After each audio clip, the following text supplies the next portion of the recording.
The Wuhan virus. China lied and people died. Lies, distortion, and misinformation. Since the very beginning of the virus crisis, Communist China has deliberately lied and misled. To this day, China refuses to permit American health experts into Wuhan to study the virus. And increasingly, health experts from around the world are pointing to China's deceit as the cause of the pandemic.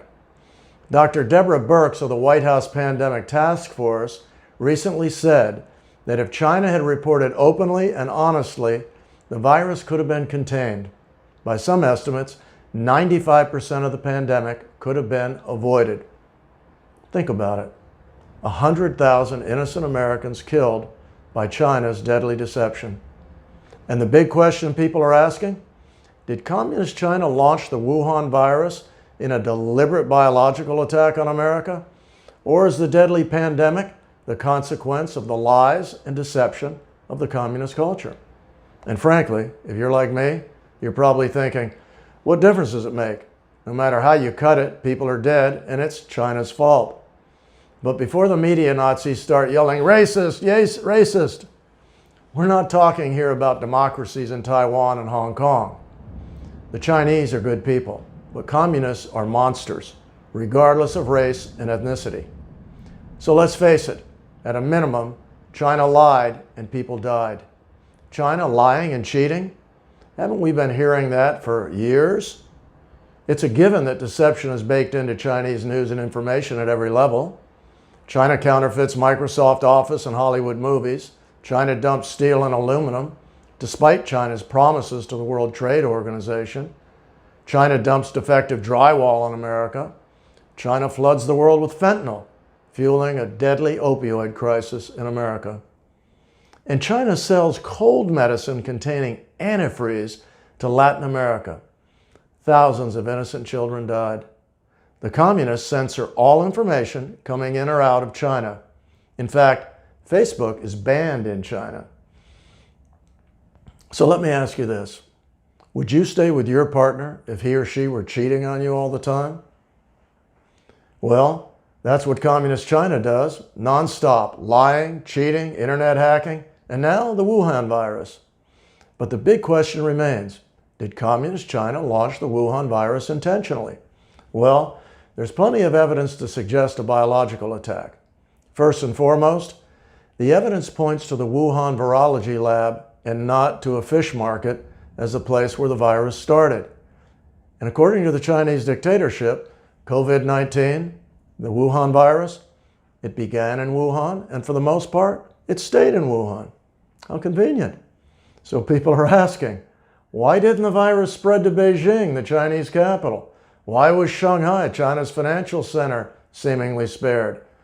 According to the Chinese government, Beijing, with 20 million inhabitants, and Shanghai, a city of 30 million people, only experienced about 500 infections each from a highly contagious virus that spreads exponentially.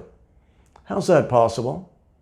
By contrast, at the time of this recording, New York City has registered more than 300,000 infected with 29,000 people dead. But in Wuhan, the center of the pandemic, a city of nearly 12 million people, the total infection, according to the Chinese government, only about 70,000 with less than 4,000 dead. In America, Italy, Spain, France, the virus infected the entire country, from New York to Los Angeles, from Milan to Palermo, from Madrid to Barcelona. But not in China, where the virus began.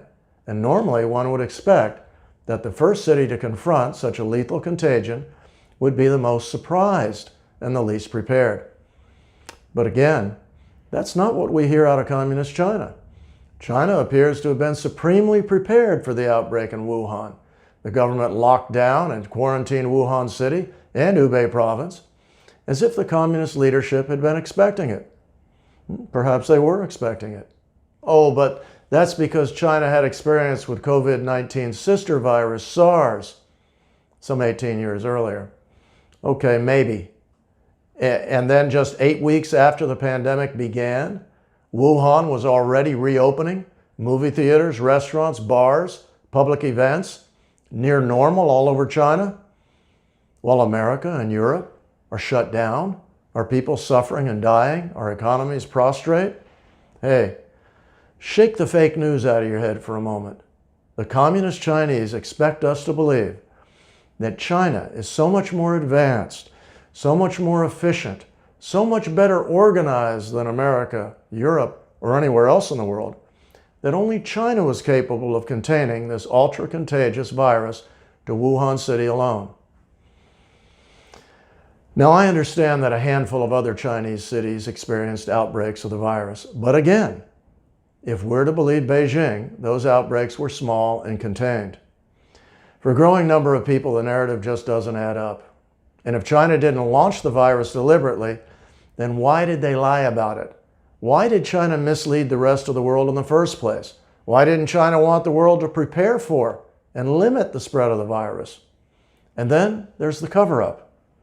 The Wuhan ophthalmologist who first sounded the alarm bell about the pandemic mysteriously disappeared. In fact, several Wuhan doctors who tried to alert the world all disappeared, probably sent to communist re-education camps. Sadly, these brave doctors tried to save lives, but the Chinese dictatorship silenced them. And to add insult to injury, the Chinese Foreign Ministry announced that the virus was in fact planted by the U.S. military. Then China threatened to cut America off from vital medical and antibiotic supplies. Some friend. So pundits say that China's conducting an undeclared war on America, sort of like a Cold War. China government hackers routinely attack U.S. government and American businesses. China steals sensitive data and information from America's Defense Department, defense contractors, utilities, and electric grids. Chinese hackers steal banking information and the personal data from tens of millions of Americans. And is it just coincidence that the China virus hit us just a week or so after the Chinese reluctantly signed on to phase 1 of the trade agreement with the United States? And let's be clear, China never had any intentions of honoring the promises made in the trade agreement. China agreed to buy soybeans and pork from America, commodities China needs and has to buy anyway. Okay, maybe it is all about the money. And regardless of what America's fake news says to the contrary, the tariffs have had a withering effect on Chinese economic growth.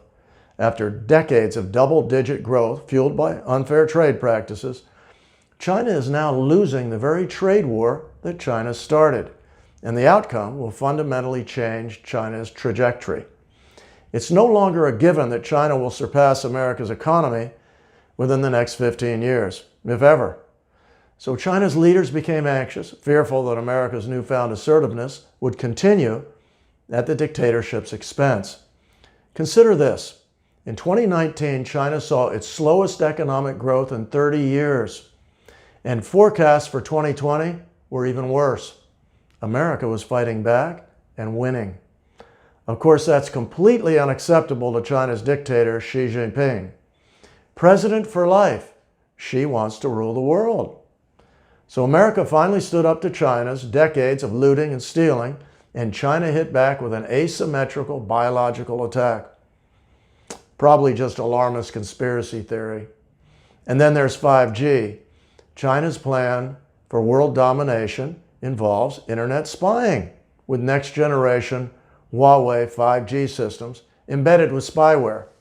Control the internet, control the world. So the question remains, did the communist Chinese dictatorship deliberately launch a biological attack on America, or is the Wuhan virus just a case of China's massive deception and lying amounting to gross negligence and a flagrant disregard for human life? Some choice. At a minimum, China should be held accountable for massive damages. America should stop sending our money to the communists who want to enslave us. Bottom line, we can't trust communist China.